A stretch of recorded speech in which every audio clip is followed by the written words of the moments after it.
Friends, நம்ம ஒரு தயிர் சாதம் செய்ய போறோம். கிருஷ்ண ஜெயந்தி ஸ்பெஷல் அவுல்ல தயிர் சாதம் செய்ய போறோம்.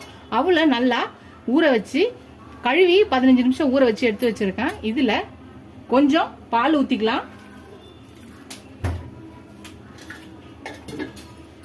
அரை கப்பு தயிர் இருக்கு, இதை ஊத்திக்கலாம்.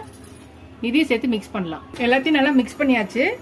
இது ஒரு பக்கம் இருக்கட்டும். ஒரு சின்ன பேன் எடுத்துக்கலாம். எண்ணெய் ஊத்தியாச்சு. கடுகு 1 ஸ்பூன் போட்டுக்கலாம். உளுந்து 1 ஸ்பூன் போட்டுக்கலாம். வெடிக்கிட்டோம். இதுல துருவி வச்ச இஞ்சியும் பொடியா நறுக்கின பச்சை மிளகாவும் போட்டுக்கலாம். வெடிச்சிருச்சு. இப்ப நம்ம கருவேப்பிலை போட்டுக்கலாம். இப்ப இதை எடுத்து நம்ம இங்க ரெடி பண்ணி வச்சிருக்க தயிர் சாதத்துல போட்டுடலாம். அவுல் தயிர்ல போட்டுடலாம். இப்ப இதையும் சேர்த்து நல்லா கிண்டிக்கலாம்.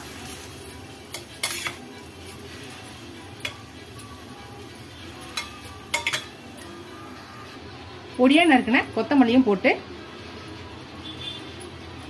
ஒரு கிண்டு கிண்டுனா அவ்வளவுதான், நம்மளோட அவுல் தயிர் சாதம் ரெடி ஆயிடுச்சு. அவுல் தயிர். நீங்களும் இந்த ரெசிபி ட்ரை பண்ணி பாருங்க. ஃபர்ஸ்ட் டைம் இந்த சேனலை பார்க்கணும், சப்ஸ்கிரைப் பண்ணிட்டு பாருங்க. ஃபுல் வீடியோ பாருங்க. இதுவரை சப்ஸ்கிரைப் பண்ண எல்லா ஃப்ரெண்ட்ஸ்க்கு தேங்க்ஸ். இதோட அடுத்த பார்க்கலாம். Tata bye bye friends.